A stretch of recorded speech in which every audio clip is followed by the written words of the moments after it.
Good morning, class, and good morning, viewers. Welcome to this, our third session in this series of questions for the economic development class. Today we're going to be discussing the issue of the national minimum wage in South Africa. In particular, we're going to be looking at, would this reduce inequality in the country? I'm sure you guys need no further information or to be made aware of the fact that South Africa is one of the most unequal societies on the planet, if not the most. Right, so it's a very relevant, very contentious issue in South Africa. For the debate today, for the argument that yes, the introduction of a national minimum wage will reduce inequality, we have Bui and Sinzeni Mkhize. And against the motion are Vuyiswa and Jeremiah. But before we do, to all our viewers in Africa, the developing world, we want to say good morning from a very cold and wintry Durban in South Africa. Thank you. Please.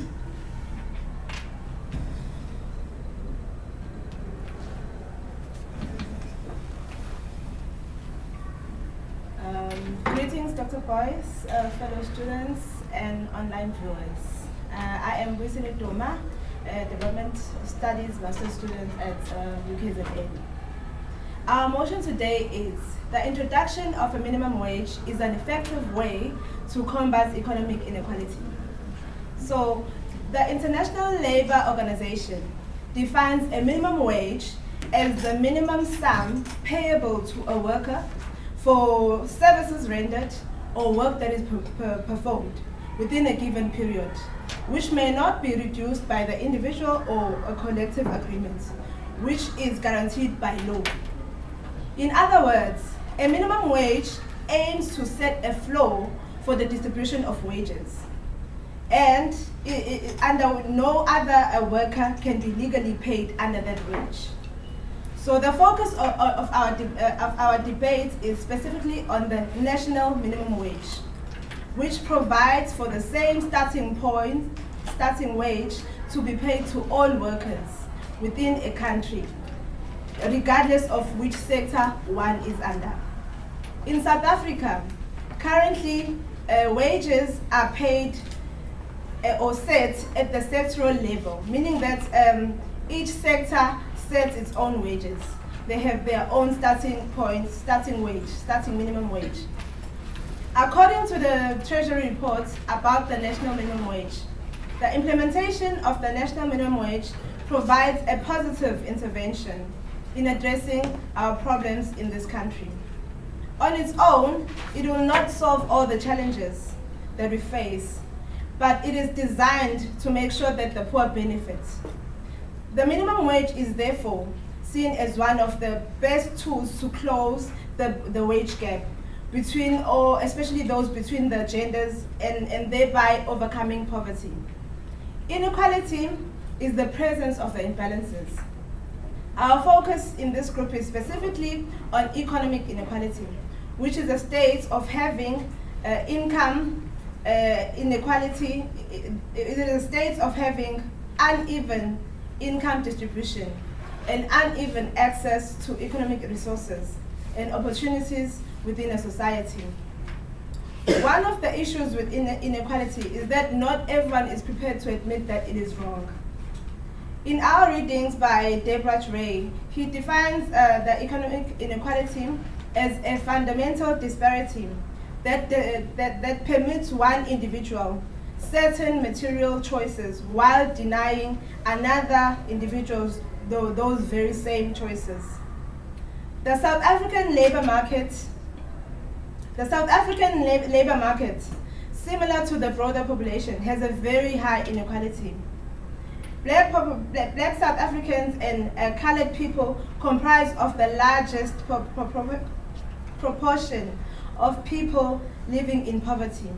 That is 59% of black people and 56% of colored people.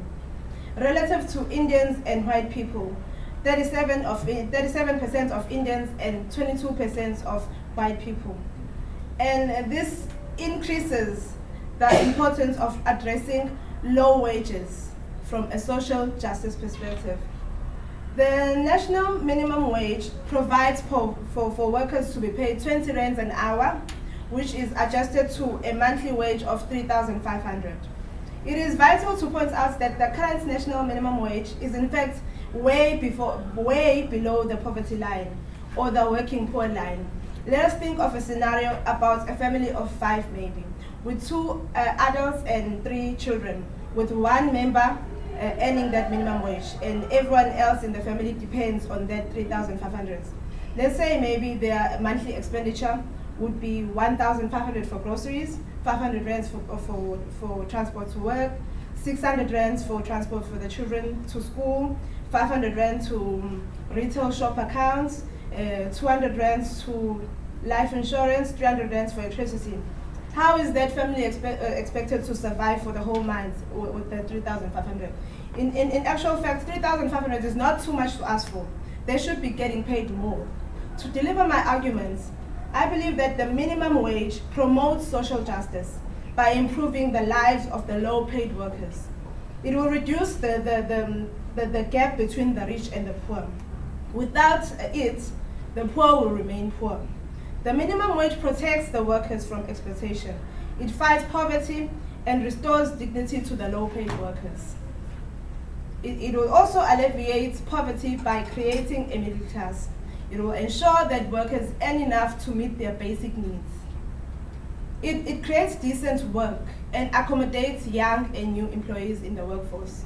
To say that the current proposed national minimum wage should not be implemented would be injustice to those workers who are already earning low wages.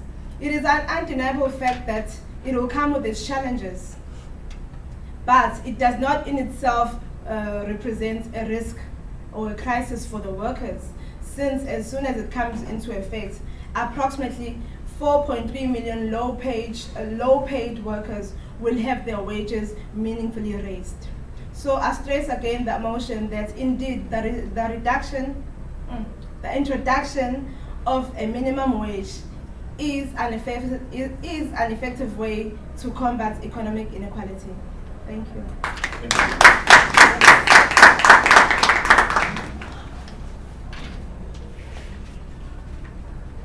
Greetings to my fellow students and our online viewers. I am Vuiswa and I will be opposing the motion. The purpose of government is to protect the unalienable rights of its people, and among these rights is the right of liberty, that is being free within society from oppressive restrictions imposed by authority. An increase in the minimum wage is a direct attack on liberty. Every person, as part of liberty, has the right to work, and this right is supposed to be protected by governments. But with the minimum wage legislation, a person is deprived by law of this right. How so, one may ask? An increase in minimum wage restricts or limits one's ability to freely enter the labor markets. An individual who is willing to secure employment at a lower cost than the state minimum wage cannot do so because of legislation. The unskilled and inexperienced ordinarily find jobs at SMMEs, whereby big companies do not usually hire low-level unskilled workers who have no experience. An imposed minimum wage makes it illegal for an SMME to risk employing a young and inexperienced person at just any wage level. So may I just, for just international viewers, just SMMEs, what this means? It's small, medium, macro enterprises. Thank you. Unemployed people suffer the most here as they are blocked from entering the labor markets, even if they are sometimes willing to work at a lower rate than the minimum wage. Minimum wage secures the wages of those who already have jobs. An increase in the minimum wage causes suffering for the unemployed, resulting in income inequality increase as some individuals continue earning while others are priced out of the labor market or prevented from entering it at the lower end. The urgent question at hand is not whether wage increase combats inequality, but rather how many jobs are created and how does wage increase address the increasing number of unemployment in South Africa. Inequality and poverty persist in South Africa, as South Africa has more than 36% of its people unemployed. A recent report on the increase of minimum wage in South Africa for the Deputy President of the country, Cyril Ramaphosa, stipulates that an increase in the minimum wage alone cannot address the issue of poverty and inequality, but requires other policies, including employment and social justice policies, to complement it, as minimum wage on its own does not address economic growth, job creation, and education, which are all key to sustainably reduce poverty and inequality. Why then must the minimum wage be seen as tackling the issue of inequality on its own? The idea that wage can simply be forced up by government decree misdiagnoses the severe underlying problem of the desperate skills shortages in the country. Forcing up the wages of the working poor will not solve the problem, for example, of South Africa's failed education system, and neither will it solve the problem of unemployment. A legislated increase in the national minimum wage will have negative effects on employment prospects of the vast majority of new entrants and the unemployed, and it speaks nothing on the fact that South Africa is one of the world's least educated nations, whereby less than 40% of the country's working age population only have a matric certificate. The issue at hand for government is job creation. A low-paying job is better than no job at all. In a country with over 36% of the potential workforce as unemployed, a large percentage of whom are young people, our level of unemployment is an inexcusable calamity because there is a simple solution.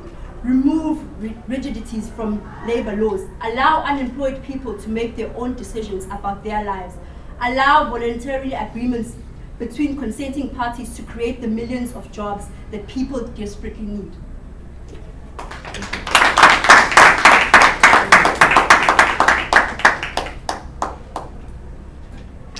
Good morning, everyone, and happy Mother's Day to all mothers. I know we didn't enjoy it because of the weather, but happy Mother's Day. My name is Ineq. I'm moving for the motion. Can you guys hear at the back? Just sorry, Miss. Can you guys hear at the back? Please. My name is Ineq. I'm moving for the motion. A stronger national minimum wage widely credited measures to explain the reduction of poverty, which has fueled the country's economic engine that was happening in Brazil. The role of minimum wages in boosting domestic demand in times of crisis can be illustrated by the case of Latin American economies, where many of these economies raised minimum wages, which not only supported consumption but also boosted investment and growth. Coordinated minimum wage increases across provinces have been a key part of strategy to reduce inequality and rebalance the economy, encouraging stronger domestic consumption, which results in producers getting more to invest. That was happening in China. Minimum wages also encourage investment, as enterprises only invest if they anticipate adequate demand from consumers. Higher income from minimum wages among the low and the middle income groups led to a vicious cycle of greater consumption and investment, and also more employment opportunities. About 150 countries or cities have enacted living wage measures that account for localized prices. These measures usually hold those with state contracts such as healthcare workers, garbage collectors, security staff, and so on. For the benefits to be reaped in the context of the present crisis minimum wage system need to be well designed. Minimum wages have important indirect effects in terms of developing new markets and increased aggregate demand, thus paving the way for new investment opportunities and job growth. Minimum wage improves incomes in the informal economy and reduces wage inequality. In recent years, there has been growing interest in the role of minimum wages in promoting social justice by improving the lives of the low-paid workers and also in rebalancing national economies. The research also lends to support to the premise of the equality, enhancing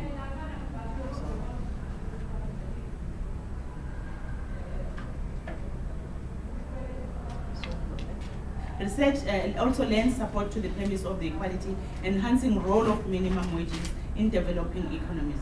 Minimum wages helps to reduce wage inequality at the bottom end of the wage distribution. This is evident that low-paid, low-skilled, and women benefited from minimum wages to greater extent than the other groups. They also have an effect on average wages. The need for public assistance will be lowered, and this will reduce the tax burden on the community and the state economy. Economic experts say that a person making at least minimum wage is using as many public services as someone who is unemployed. The current tax system already subsidizes work by the poor via an earned income tax credit. A low-income family with earned income gets a payment from the government that supplements its wages. It means that this approach is very well targeted. The subsidy goes only to poor families and could easily be made more generous. It is evident that by raising the reward for working, this tax credit also tends to increase the supply of labor, and that puts downward pressure on wages. As a result, some of the benefits go to the businesses, as will be the case with many wage subsidies. Minimum wage has come to be seen as by many as a way to reduce poverty and inequality and provide a stimulus to the economy with potentially favorable fiscal effects, including through reduced cost of anti-poverty programs and increased tax revenue. To enable a sustainable recovery, it is imperative that in future countries with an export surplus rebalance their economies from the external to the internal sources of demand, while countries with an export deficit that are reliant on household debt will need to base their recovery on income-led consumption and investment. In such context, maximum wage, if set and operated effectively, plays a useful role in weathering the crisis, as they can help to reduce inequality and support aggregate demand by transferring resources to low-paid workers. Such distribution have a positive demand effect because the marginal propensity to consume out of wages is greater than the marginal propensity to invest out of profits. I thank you.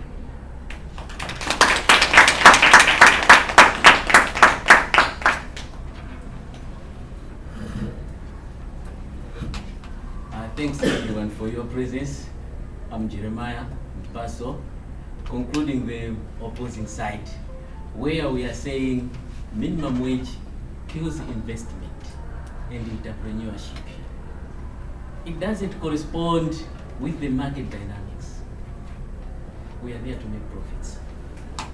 Kate Pickett once said, one common factor that links the healthiest and happiest society is the degree of equality among their members. And also Todaro and Smith added by saying, no civilized people can feel satisfied with the state of affairs in which their fellow humans exist in conditions of such absolute human misery. Therefore, what we are saying is minimum wage brings misery to the poor. And I would rather call it poverty wage, because it's just there to maintain the poor status of people who are poor, just to make them live where they are. That's what minimum wage does. So the point we're emphasizing is that minimum wage does not consider production efficiency of the worker. And wages are always kept so low. There's fear to increase minimum wage because people think it will lead to loss of jobs. So minimum wage expands an equal holding of wealth by keeping wages low for longer periods, and prohibits the low wage earners from moving up the economic and wealth ladder. The assumption is that when we have minimum wage, it's just a starting point, and employers will give their workers more than what is minimum. But most of the employers take minimum wage as a ceiling. That's why we are saying it's not an effective strategy to address the inequality gap. As earlier argued by the proposing side, that setting minimum wage helps to fight exploitation of the weakest in bargaining power of wage negotiations. We are saying the best way to fight exploitation is to empower workers, bargain for their wages. how long shall government continue bargaining wages for the workers? And setting up the minimum wage, it just institutionalized the power imbalance that undermines the whole wage negotiation system. What we need is economic growth, job creation, skilled education, fiscal discipline. We need higher levels of skills that match investment-driven economic growth. In further undermining investment, minimum wage just worsens the plight of the poor. The issue of minimum wage was first introduced in 1894 in New Zealand as a temporary measure to be phased out once wage bargaining between social partners was established. But almost a century later, countries are still introducing minimum wage, meaning it has failed to achieve its intended purpose. We should make economic arguments when defending minimum wage. Many people support minimum wage because they think it is a noble duty, and opposing it makes people think that one is heartless or greedy. So the income inequality can only be reduced by bringing more players in the economic growth, which can be achieved through employment and investment. Thank you.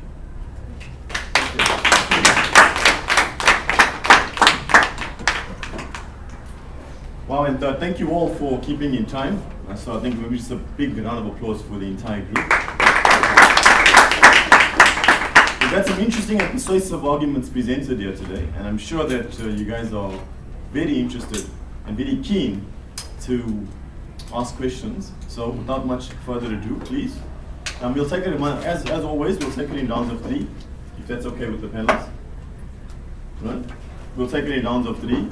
Then an answer. You may address it to either side, or either opposing panelists, or to the panelists in general.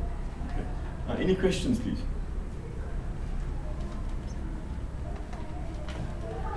Please, Mr. Pulu, yes. My question is directed to the opposing side. Yes. You are saying the minimum wage is for those who are already in jobs. Now, what about the element of decency? How decent is the wage in that particular job? Let's just say, ceteris paribus, stop everything, think about those who are in jobs. The decency and the living wage, don't you think, should be regulated such that employers are not led to pay people a pittance, at least for those who are in jobs? My second question goes to, also I think I should comment the opposing side for their comment on the SMEs. I recall when the Minister of Small Business on Universal said, SMEs die before they get to their third year. That is 70% of them don't even get to the third year.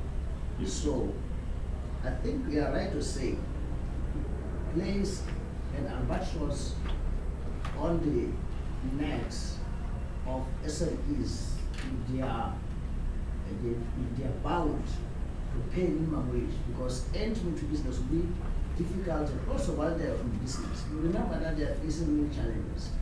Access to finance, access to markets, they don't have the capacity, and according to our policy in South Africa, we define SMEs in terms of their annual turnover, in terms of how many employees they are able to employ, in terms of how many assets, the bulk of their assets.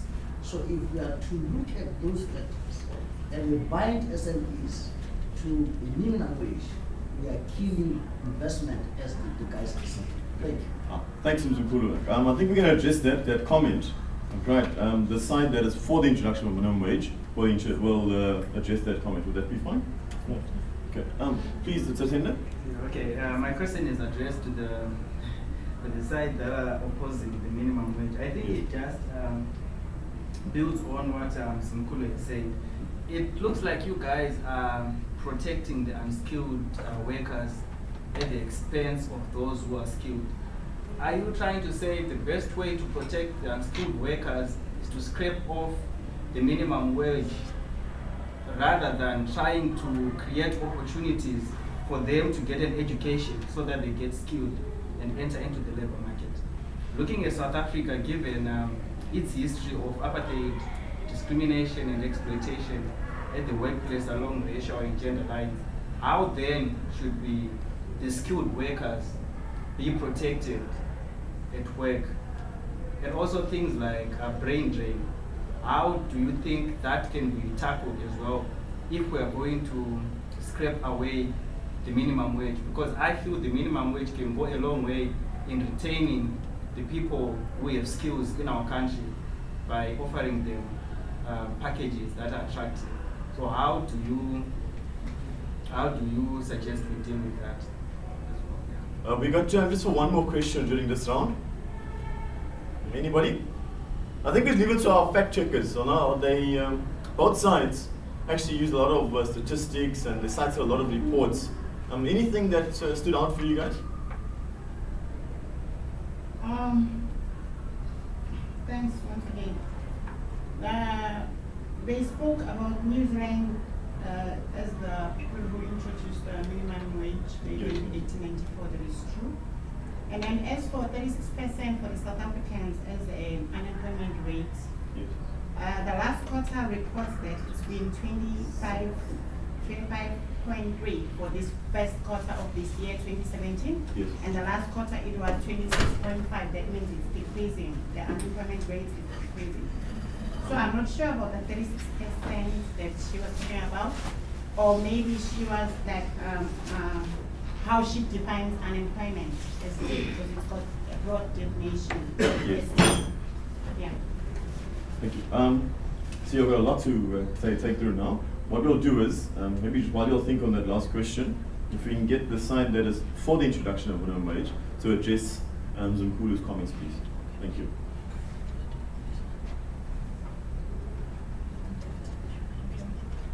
To respond to... You can stand up, but okay. let them see how. Yeah. Big voice, eh? For our viewers. All right, to respond to Zimkulu's question, well, we agreed that 3.5 is little. It is not a decent or a living wage, but it's a very good start. And we are hoping, and I'd like to also quote that Cyril Ramaphosa also confirmed that it's gonna progressively move up as time goes on, and the rest of the work will be left to labor markets and also left to the people who will be representing the workers to ensure that the wage moves up. I don't know if I answered. I think the question which is of more relevance is the barriers, imposing a barrier to the growth of SMMEs. I think the statistic quoted was 70% don't survive the first 3 years. Just for our viewers out there and South Africans, South Africa has earmarked SMMEs as a growth engine for both economic growth and as well as making inroads into our employment, our lack of employment, so that is. That was the question, I think, is do you think it will impose a barrier? Addressing Mzukulu's comments. We didn't speak about the SMMEs. Okay. So yes. So you guys are you're welcome to add on that then, if you want to address Mzukulu's comments.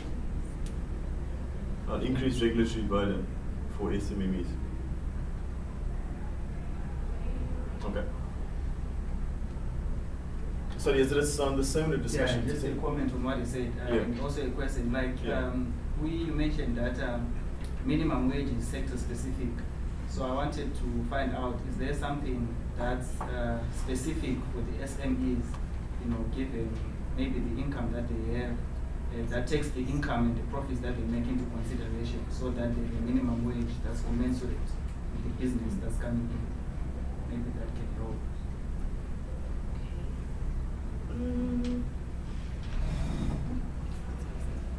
Okay, with the minimum wage, I mentioned that it is currently sectoral in South Africa, like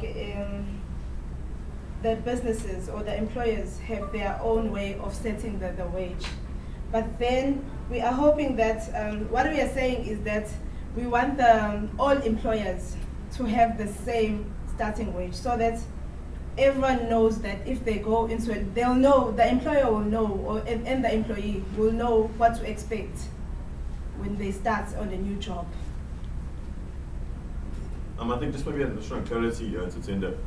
But what happens is that in South Africa, it's sector specific is not determined by the size of the company, but rather the sector in which it's operating. So agricultural sector, retail sector, automotive sector, and the minimum wage or the basic wages are determined at a centralized level in those sectors. So it's not dependent on the size of the business per se. Okay. Sorry, but we had a whole lot of other questions as well, which are for the side which is opposing the introduction of a minimum wage. If you guys could just please get to them. Let me start with the basic ones of the definitions of unemployment. Okay, can I just clarify on the point that is made by the fact checker? Yes. The 36% is inclusive of those who have given up looking for work.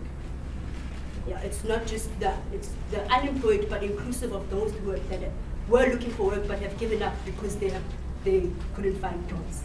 Yeah, that's how we got that 36%. And then on the issue of decency that was mentioned or asked, the question that was asked by Umzimkhulu, we are not saying that we are for scrapping of the minimum wage, but we are saying that rather an increase does not address the issue of inequality. It has not been effective in addressing inequality, and I think Jeremiah also has another point on the issue of decency to add on.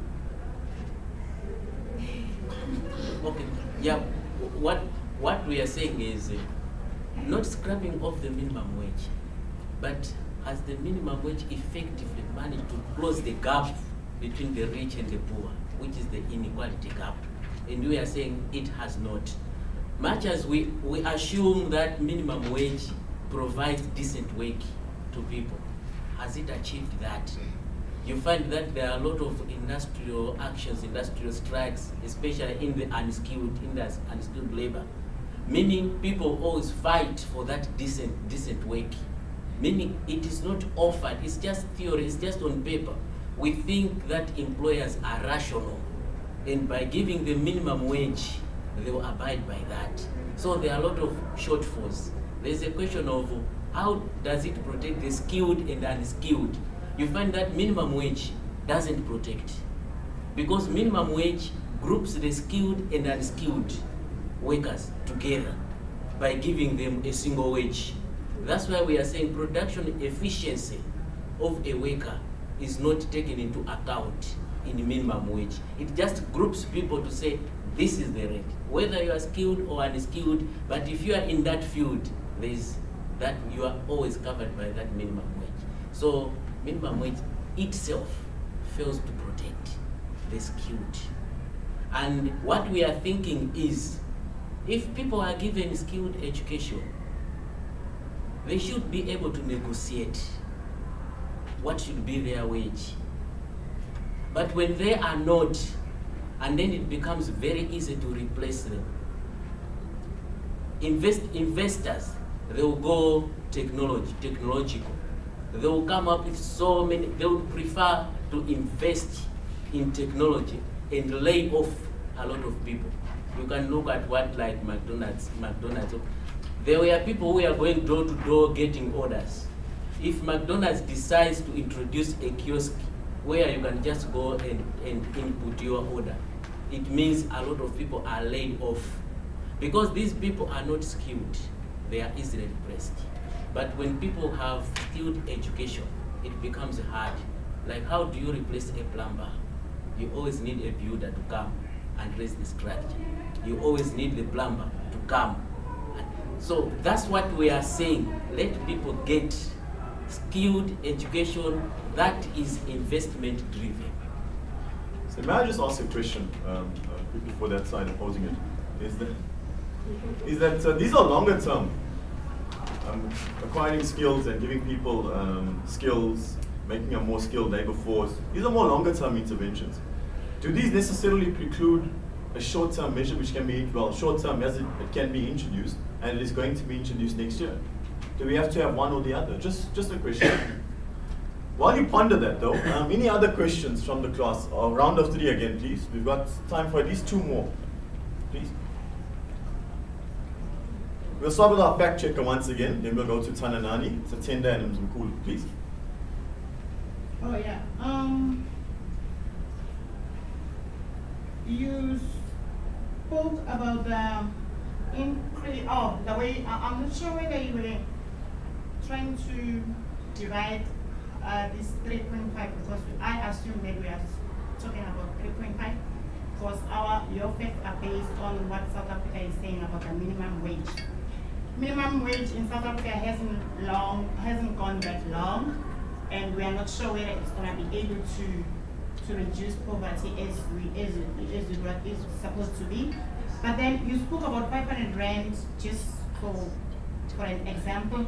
We must also remember that I'm not sure whether that 500 rand as a transport, as a provision for transport. I just want to remind you that people who are going to work, they travel long hours to work, and they are very far from the cities. So that 500 rand wouldn't go as much as a month, the whole month. And then we must also remember that, what am I wanting to say? Okay, the social wage again can be of good assistance in that. When I speak about the social wage, I'm talking about education itself. I'm talking about health itself. Those are the departments that haven't been, that South Africa hasn't been able to uplift in terms of what's going to happen as an investment for the future. So now, we must remember that even if we speak about the transport itself, it's not being owned by the government. So now, if we're gonna go through with the social wage as 3.5 minimum wage, the minimum wage as 3.5 itself, it must also have all those other departments working hand in hand, so that this 3.5 will make a very good impact in poverty alleviation. Because if we speak about 3.5 as it is now, it's like 2 rand in 5 rand. It's nothing at all. Only if it's been all the other departments are being are working together, so that we take care of the transport. It must be owned by government. We look at the health itself, the accessibility of health. People mustn't go long ways to access health. It's free, yes, but even if I take 25 rand to reach that place that is free, it's no longer free to me at all. So we must also look at education itself, vocational education. That's where we start, the basics. It's a long-term investment, but then at the same time, health and transport, it won't take that long to improve those departments. I think I just want to make a comment, just for our international viewers. The amounts of money that we're talking about, 3,500 rand, is about $250 per month for our international viewers. Just a note of clarity. Thank you. Tananani, you had a question? Yes. Which slide is it for? It's for the slide that's pro the motion, yes. They said that laborers deserve even more than the 3,500. Now I'd like to ask the more obvious question, which is to say, then how would the state then make up for the shortfall of the killed incentive for employers to actually employ? Because it's going to raise production costs. I wish for them to address that specifically, to say, if now we say there's a floor, this is the amount for which, this is the lowest amount which an employee rather can be paid, how is the state going to compel the private sector to actually employ those people? Because it's now going to be more expensive, and if it's more expensive, it's going to eat away at their profit margins. So how is that actually going to work? And what I also took note of was that it should gradually increase, as the lady had said, that over time it would be expected that the minimum wage would actually increase. Don't you think that that will actually kill the employment prospects of those that don't have those opportunities? And if I could also address the question to Please, the other side. A low-paying job is better than no job at all. And I quote, yes. So then, if a person is getting paid a certain job, it doesn't matter their dignity because they're getting paid. Is that what we're saying? That if you've got an income, no matter how low that income is, and how dehumanizing it is to you, does that not matter? So we are economic beings. Is that what you guys are suggesting? That's the feeling I got when you said a low-paying job is better than no job at all. But low-paying jobs are also not so decent. They are also not decent, and they can be dehumanizing. So what do you say about that? Because we are not only economic beings, but we are people. So what about that? We've got time for just one more question in this round. Mzimkhulu and Satendi, both had their hands up. Just a simple question to the proposing side. Yes. That a simple issue. I have a domestic employee. I feed this person 2 times a day, breakfast, lunch, and dinner. This person uses my soap, this person uses my water, uses my electricity and everything. And what to pay more? I'm already paying. If I'm a farmer and then this person is working in my plantation, the person is using is consuming all my consumables, and what to pay more for that? Yes. Thank you for that. Satenda, sorry, just with the permission of the panelists, would you want to answer this now and address Satenda? Well, get Satenda to ask in the next round, or would you happy me to? Next round, okay, please. Who wants to take first? There's a lot of stuff that you'll have to cover. I see a lot of both writing furiously, both sides. Can we start with? Okay, please go ahead. Thank you for good questions.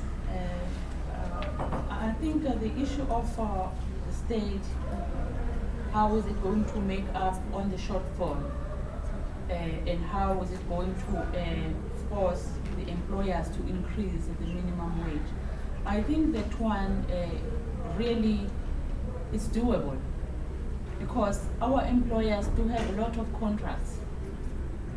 Like, for instance, the security guards are being employed by the employers on contract basis. But if you cancel those contracts and cut off the middlemen, you can have a lot of money to employ the security guards and make them permanent and provide them with the benefits.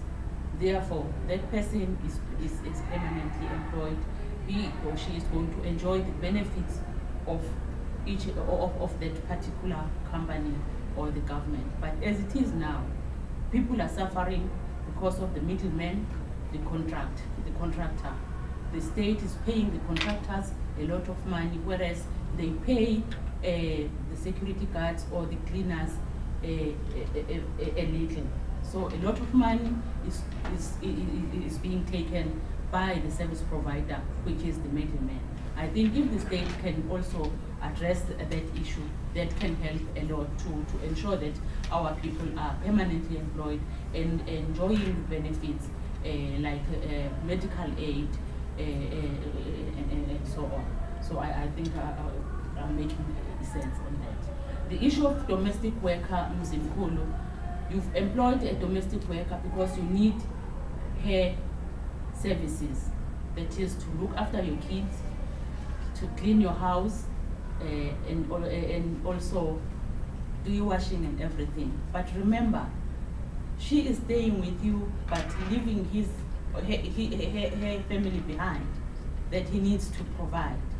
So if you cannot give this person 3.5, really, what are you saying?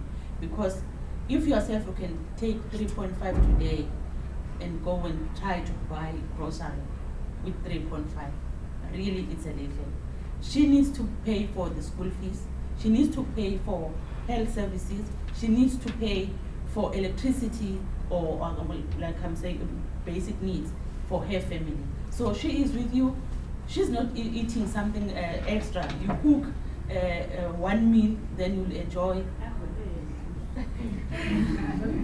She is saying that, taking a note. But really, we need to ensure we are not killing these people, because you also need a service. Yeah. Okay. So therefore, you need to ensure that you provide what is going to satisfy her and the family. 3.5 is a little, but it's because also us, we don't have much that we're being given by the state. Like in the government, we don't have that much salary, but 3.5, I think, it's really making sense to the domestic workers. I don't know whether my colleague needs to add. But if I may, Ina made a comment that said the state should do more. Yes. So if the state did more, maybe we wouldn't have to pay that burden which Mzimkhulu was talking about. We wouldn't have to provide all these. Yeah. Yes, it all depends to the state.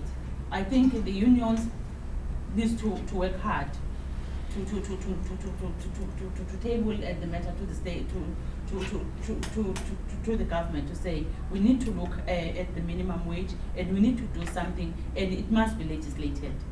So if I may, so you're saying you're prepared to not have the minimum wage, but we only have the minimum wage because the government is not doing enough. Yes. Which is, so if the government did more in a social wage provision, as Mina had said, then we wouldn't need a minimum wage.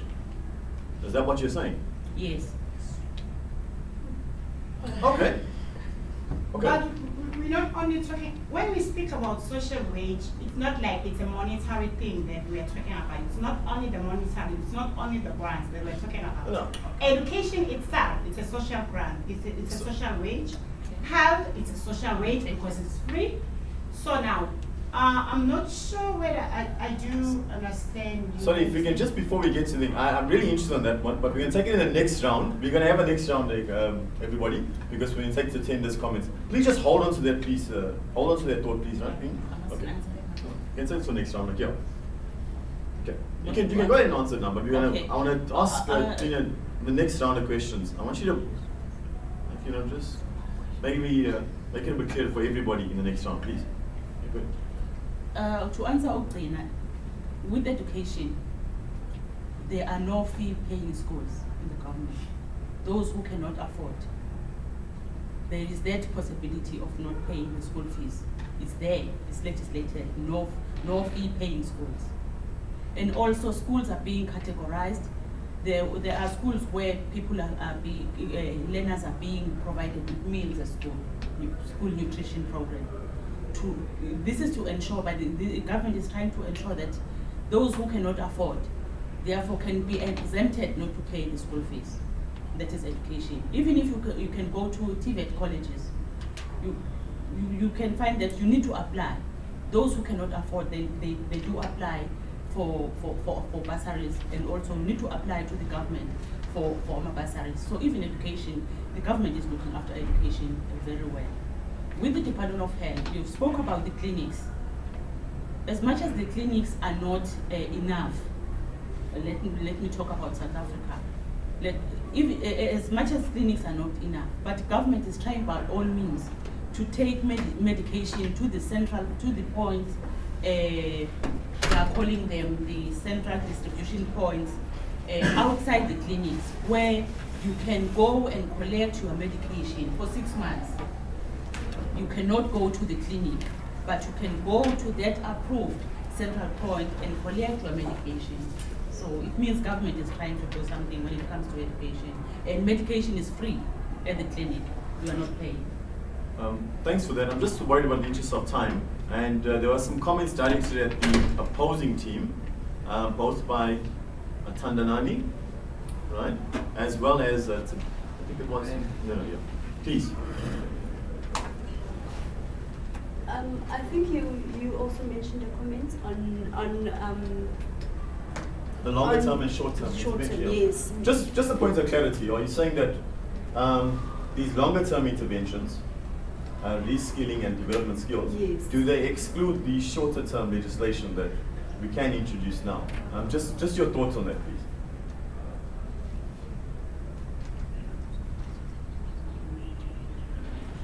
No, we are accepting in the short term we can have a registration, but a registration should come in as a temporary measure. So we can have a registered minimum wage as a temporary measure. Earlier on I said when New Zealand introduced minimum wage in 1894, it was a temporary measure. And it was meant to stay within a short time. But the problem is when we don't focus on other long-term measures, we end up having minimum wage as a long-term measure. But we can take it as a temporary. And the other issue is there's a national minimum wage, but there are also sectoral minimum wages, which are reached by collective bargaining, where sectors have the powers to bargain and they negotiate and they come up with a minimum wage. And what we are saying is workers should have the powers to bargain for their wages. What minimum wage does, it just limits those powers. When they say it's 20 rand per hour, you cannot negotiate for more, or negotiation just depends on the willingness of the employer. But the employer is legally covered when he or she pays me 20 rand per hour. That's what minimum wage takes away, the liberty. And the issue of decency, you find that minimum wage doesn't call for decent work. Minimum wage does not cover for decent work. It's just a survival, something to keep you going where you are. Now, if we talk of, we are saying minimum wage protects exploitation. It's economic exploitation. If there are other forms of inhumane exploitations, then the labor laws are there to address those issues. But the wage is just there to limit economic exploitation. How productive are you? What is your input to the industry? That should match with what you get. But other forms of treatments then should be regulated by the other laws like the labor laws. And Taranani, were you happy with that answer?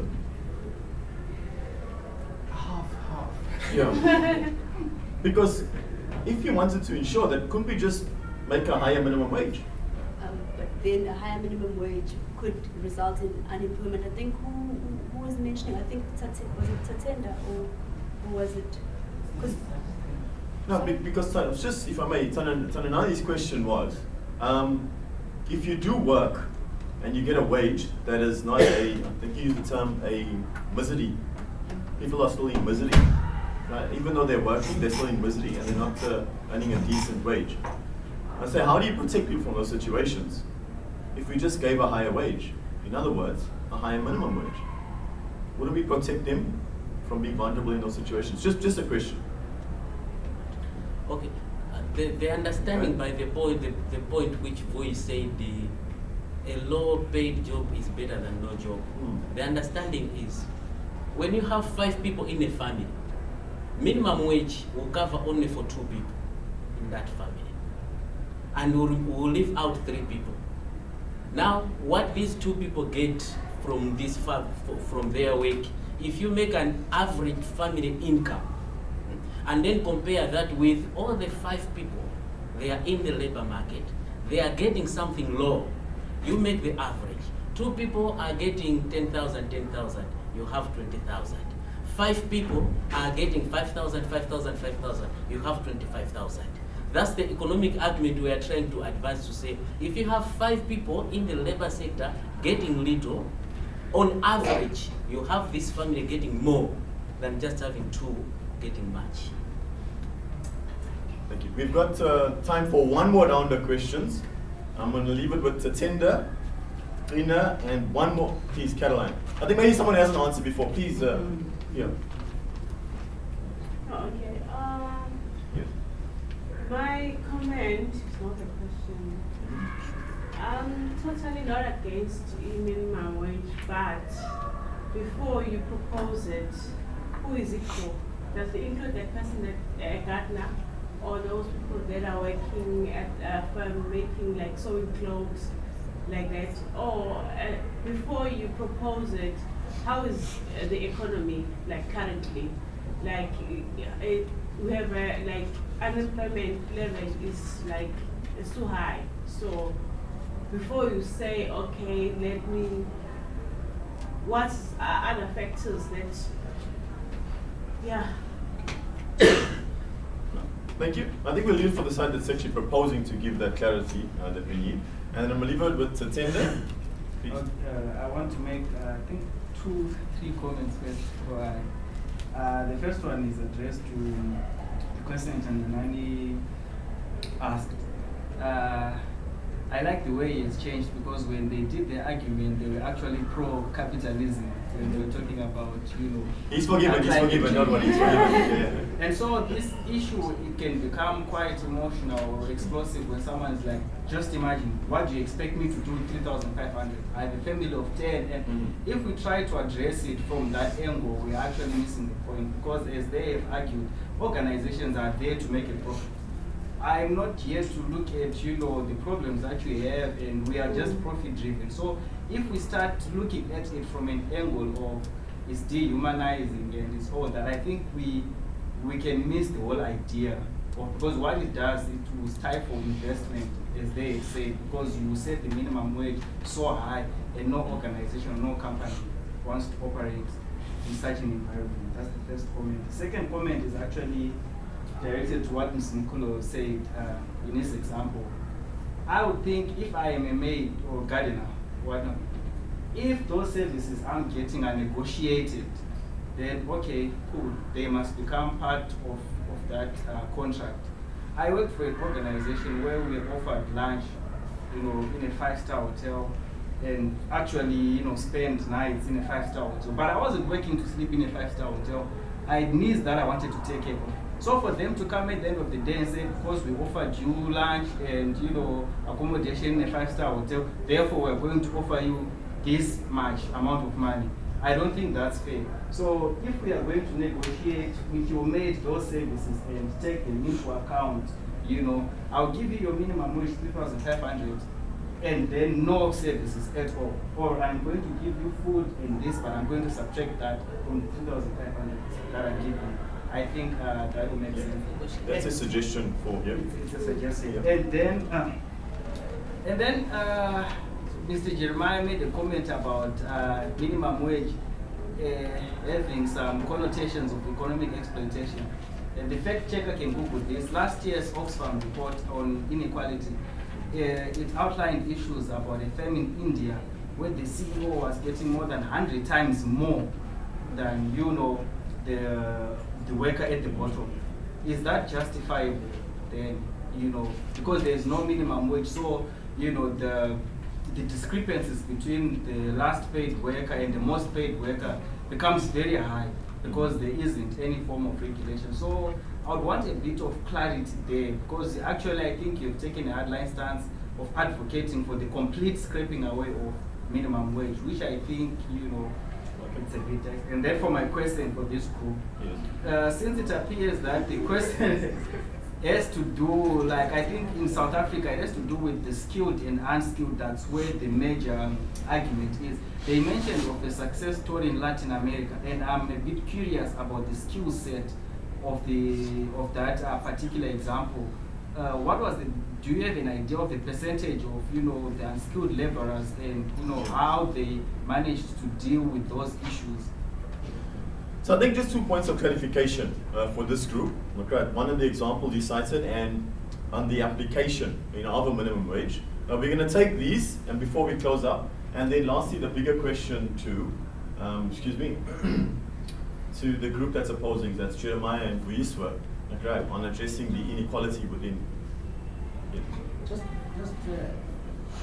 from the pragmatic point of view, Jeremiah, you're saying government is bargaining on behalf of the workers. But are they capacitated to bargain? For how long have we had industrial action and nothing is coming out look at the so-called Ramaphosa who's proposing now to do. Ramaphosa is a shareholder in Lorraine mine. And he's standing that side as a businessman, this side is government. And at the time, the Lorraine issue Marikana was happening, Ramaphosa sat in a meeting where he was earning 50,000 per city. When people were fighting for 12,500, he couldn't afford that. But he said, one meeting, 50,000. Can you address that? If minimum wage for inequality, the bottom line is inequality. How do we capture that? Thank you. So we're going to start here this time before we go on to Visa and Jeremiah. So please, just on the application, how would it actually apply? Just very quickly, some thoughts on that, please. While taking into account the comments made by Tatenda and Mzumkulu about service provided, obviously. Or would it be best to start perhaps with Visa and Jeremiah? Would you all like to start? The responses, please. And I say this quickly because I see we've won an hour. So we're trying to keep it an hour, but we're going to allow these comments before we vote today. Okay. Please. The issue from Tatenda, just a point of correction. We are not advocating for scrapping off of minimum wage. Our argument is minimum wage is not an effective strategy to address that gap. Where one gets so much and another one gets too little, even if you put minimum wage, still, because the employer always strives to keep this minimum wage too low, it makes this person, this worker, fail to move up the ladder. So even that minimum wage is still suppressed and still kept too low. That's what we are saying. And I think, Mzukuru, you are just with us. Your point is just emphasizing what we already said. Because what we are saying is, let the worker have the power to bargain. You have given a good example. Who bargains for minimum wage? They are the same people who are employers. They are the same people to pay out the wages to the workers. And now they are given chance to negotiate what should be the minimum wage. That's why you find South Africa has this national minimum wage, but they are saying implementation will start next year, 2018. Why? They are the same people. That's why they always try to keep that minimum wage too low. So you are supporting our point. That's also what we are saying. Thank you. And then lastly, to close off, we and Zeni, please close off for us. To respond to Norman's question about who the national minimum wage is for, it is for the lowly paid workers, and it will improve lives of many families who have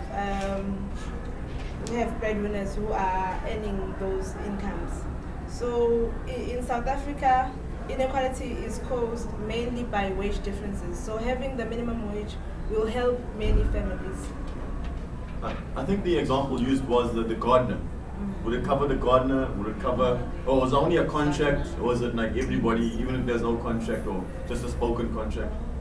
No, it is for everyone. For everybody. For everyone, even farm workers, domestic workers, people in formal places as well. It is for everyone. Happy with that? And also, I also want to clarify something about Juna's previous comments about the example I made. Yes. It was just a scenario to express that 3,500 rands is not enough. Like so many things will be left uncovered. So I do believe that they deserve more, but I'm happy with the fact that at this moment, government is willing to just give 3.5. And then the case, where was it taken from exactly in Latin America? Brazil, Colombia, skilled, unskilled?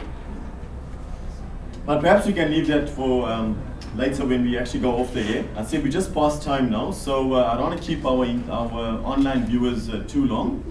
We're going to go to break here to vote on this. You're welcome to vote online on the YouTube, as well as sending through any comments or questions you have on this debate. Also importantly is, this debate has been very much focused on South Africa. If you'd like to see particular examples from your country, we'd really appreciate it. So please, Lorenzo, thank you and see you next time.